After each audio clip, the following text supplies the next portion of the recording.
हजुर स्वागत छ फेरि पनि हाम्रो यस नयाँ भिडियोमा। लामो समयपछि म पुनः पनि फेरि तपाईहरुकै स्क्रिन अगाडि आइसकेको छु। तपाई हाम्रो नेपाल सरकारको चाहिँ के गभर्नमेन्ट वेबसाइटहरु चाहिँ के सरकारी वेबसाइटहरुको बारेमा चाहिँ आज हामी चाहिँ डिस्कस गर्न गइरहेको छौं। हामीसँग अराउन्ड तपाईको 20-30 वटा जस्तो वेबसाइटहरु छ। नेपालको टप मोस्ट वेबसाइटहरु गभर्नमेन्ट साइटबाट त्यो चाहिँ आज तपाईलाई देखाउन गइरहेको छु।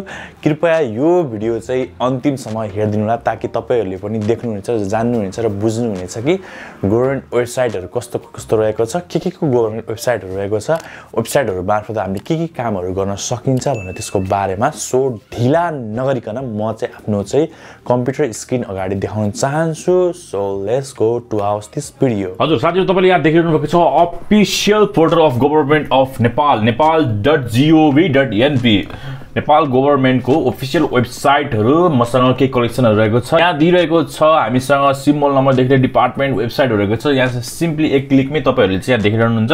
तपाईले जस्तै अब यो नम्बर 1 नम्बरमा रहेको छ डिपार्टमेन्ट अफ ट्रान्सपोर्ट म्यानेजमेन्ट छ। यसले तपाईले क्लिक गर्नुभयो भने तपाईको यातायात व्यवस्था विभागको आउँछ। त्यसपछि यहाँ तपाईले नोटिसहरु हेर्न सक्नुहुन्छ। नियमित छपाई तर्फ हालसम्म यातायात कार्यालयले पठाइसकेको सवारी चालक अनुमति पत्रको विवरण भनेको छ। विभिन्न कुराहरु तपाईले यसरी हेर्न सक्नुहुन्छ। यहाँ रहेको छ सर हामी चाहिँ सिम्प्लिफायर्समा हामी चाहिँ सर हामी यहाँ चाहिँ हेर्छौं है। त्यसपछि 2 नम्बर रहेको छ डिपार्टमेन्ट अफ फरेन इम्प्लोयमेन्ट है। यसलाई तपाईले क्लिक गर्नुभयो भने वैदेशिक रोजगार विभागको वेबसाइटहरु खुल्छ। तपाईले विभिन्न कुराहरु हेर्न सक्नुहुनेछ।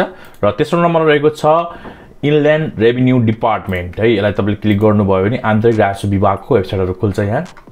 र त्यसपछि तपाईले यहाँ चौथो नम्बरमा चाहिँ डिपार्टमेन्ट अफ कस्ट्युम है। डिपार्टमेन्ट अफ कस्ट्युम भनेको तपाईले यहाँ देखिरहनु भएको छ नेपालको अर्थ मन्त्रालय भन्सार विभागको रहेको छ।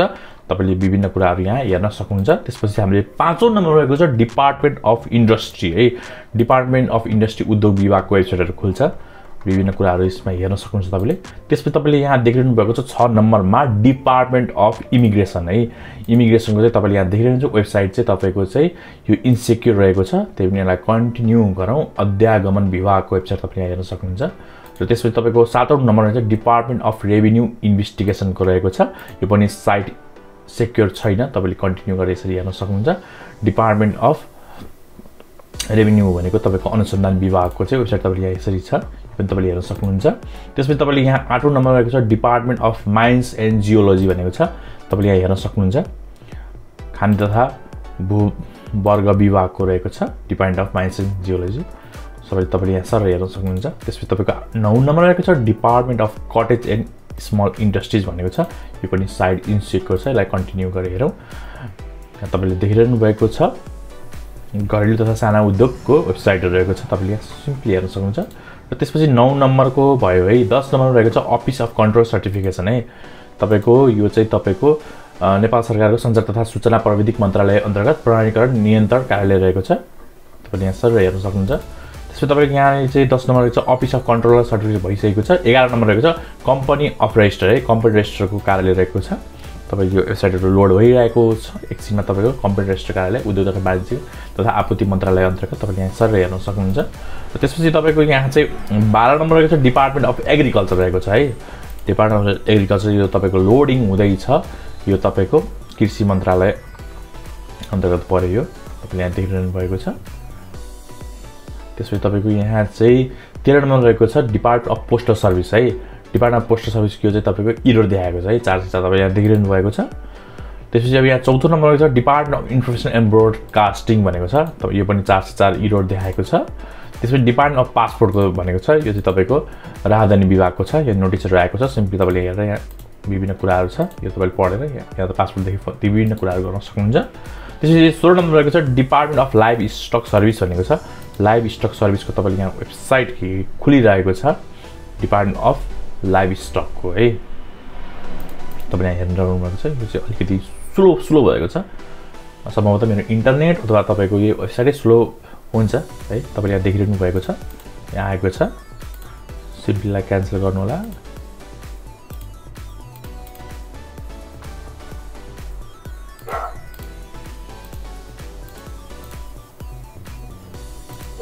स्लो भइरहेको छ। तपाईले देखिरहनु भएको छ विभिन्न कुराहरु यहाँ नोटिसहरु आएको छ है। यसको डिपार्टमेन्ट अफ लाइभ स्टक सर्भिसको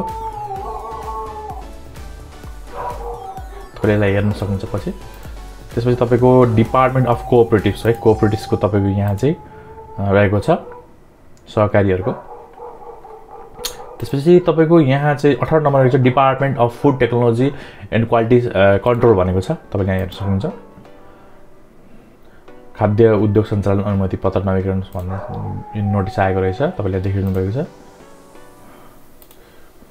तपाईले यहाँ हेर्न सक्नुहुन्छ डिपार्टमेन्ट अफ फुड टेक्नोलोजी को यहाँ चाहिँ वेबसाइट यस्तो रहेको छ त्यसपछि तपाईले यहाँ 19 नम्बर देख्नुहुन्छ department of forest and soil conservation वन तथा भू संरक्षण विभाग रहेको छ यो वेबसाइट अहिलेसम्म पनि खुलेको छैन तपाईले हेर्न सक्नुहुन्छ बल्ल खुल्यो डिपार्टमेन्ट अफ लाइफ स्टक सर्भिसको अब हामी वन तथा भू संरक्षण विभागमा छौं है तपाईले हेरिरहनु भएको छ त्यसपछि तपाईको 20 नम्बर रहेको छ डिपार्टमेन्ट अफ इलेक्ट्रिसिटी डेभलपमेन्ट रहेको छ साइट इज नट सिक्योर भन्छ कन्टिन्यू गरौँ नोटिसहरु आएको छ यसलाई क्यान्सल गरौँ तपाईले विभिन्न कुराहरु यसरी हेर्न सक्नुहुन्छ त्यसपछि तपाईले यहाँ देखिरहनु भएको छ डिपार्टमेन्ट अफ आर्कियोलोजी है आर्कियोलोजी यसमा तपाईले क्लिक गरौँ तपाईले यहाँ देखिरहनु भएको छ पुरातत्व विभागको यहाँ कुराहरु छ है तपाईले यहाँ हेर्न सक्नुहुन्छ त्यसपछि तपाईले यहाँ नै चाहिँ आउन पर्ने हुन्छ 22 नम्बरमा डिपार्टमेन्ट अफ रोड्सको बारेमा तपाईको dor.gov.np यो खुलिरहेको छ है सडक भौतिक पूर्वता तथा यातायात मन्त्रालयको सडक विभागको यो वेबसाइट रहेको छ त्यसपछि तपाईको यहाँ नै आउँछ 23 number department of health service है हेल्थ सर्भिसको तपाईको यो चाहिँ नोटिसहरु आएको छ यहाँ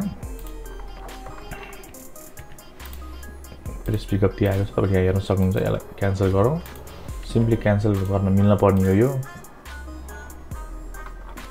खै त क्लोज गर्ने तल रहेछ क्लोज तपाईले देखिरहनु भएको छ डिपार्टमेन्ट अफ हेल्थ सर्भिसको यहाँ तपाईले वेबसाइट देखिरहनु भएको छ त्यसपछि तपाईको हाम्रो रहेको छ 24 number department of land management archive भनेको छ यो तपाईको भूमि व्यवस्थापन तथा अभिलेख विभागको यो वेबसाइट रहेको छ विभिन्न कुरा तपाईले यहाँ हेर्न सक्नुहुन्छ र त्यसपछि तपाईको रहेको छ 25 नम्बरमा department of national ID and civil registration भनेको छ तपाईले यहाँ हेर्न सक्नुहुन्छ राष्ट्रिय परिचय तथा पञ्जीकरण विभागको वेबसाइट रहेको छ तपाईले यहाँ विभिन्न कुराहरु हेर्न सक्नुहुन्छ र त्यसपछि आउनुस् तपाईको 26 नम्बरमा डिपार्टमेन्ट अफ इन्फर्मेसन टेक्नोलोजी है इन्फर्मेसन टेक्नोलोजीको तपाईको 404 रहेको छ तपाईले यहाँ देखिरहनु भएको छ त्यसपछि डिपार्टमेन्ट अफ इन्भाइरोन्मेन्ट रहेको छ 27 नम्बर है तपाईको यो नेपाल सरकारको वन तथा बाजार मन्त्रालय बाजार विभागको बहरमलको यो नोटिस आएको यहाँ रहेछ तपाईलाई सिम्पली क्यान्सल गरेर तपाईले यहाँ हेर्न सक्नुहुन्छ डिपार्टमेन्ट अफ इन्भाइरोन्मेन्टको र त्यसपछि तपाई यहाँ आउनुस् 28 नम्बरमा department of national personnel record सिभिल्सको रहेको छ तपाई यहाँ देखिरहनु भएको छ राष्ट्रिय किताबखाना निजामतीको लागि चाहिँ यहाँ चाहिँ कर्मचारीहरुको लागि चाहिँ वेबसाइट रहेको छ तपाई हेर्न सक्नुहुन्छ र अन्तिममा रहेको छ 29 नम्बरमा department of water resources and irrigation भनेको छ तपाईले यहाँ हेर्न सक्नुहुन्छ सिम्पली तपाईले यहाँ वेबसाइट हेर्न सक्नुहुन्छ हजुर इटहर रह्यो तपाईको नेपाल सरकारको चाहिँ official portal of the government of नेपालबाट तपाईको यहाँ दिएको तपाईको हाम्रो वेबसाइटहरुको 29 वटा वेबसाइटहरु तपाईको चाहिँ कुन के छ भनेर सबै डिटेलली सबै तपाईलाई देखाएको छु है हजुर साथीहरु इटहर रह्यो तपाई हामीहरु नेपालीहरुको नेपाल सरकारको वेबसाइटहरु नेपाल गभर्नमेन्टको वेबसाइटहरु तपाईलाई यो भिडियो हजुरलाई कस्तो लाग्यो राम्रो लागेको छ भने आफ्नो साथीभाइमा यो शेयर गरिदिनु होला र अरूलाई पनि जानकारी होस् भनी चाहनुहुन्छ भने पक्कै पनि शेयर गरिदिनु होला र यो भिडियो मन परेको छ भने लाइक गरिदिनु होला यस्तै भिडियो हेर्न मन छ भने हाम्रो यस युट्युब च्यानल सब्स्क्राइब गरिदिनु होला र केही कमी कमजोरी छ के तपाईहरुले नबुझ्नु भएको कुराहरु के छ भने हाम्रो यस युट्युब च्यानल तपाईले कमेन्ट गरेर जानकारी गर्न सक्नुहुन्छ र अरू पनि यस्तै भिडियोका साथमा आउने यस भिडियोबाट म सन्दीप लगायतमा समस्त साथीहरु बिदा दिन चाहन्छु हस्त नमस्ते नेपाल बाइ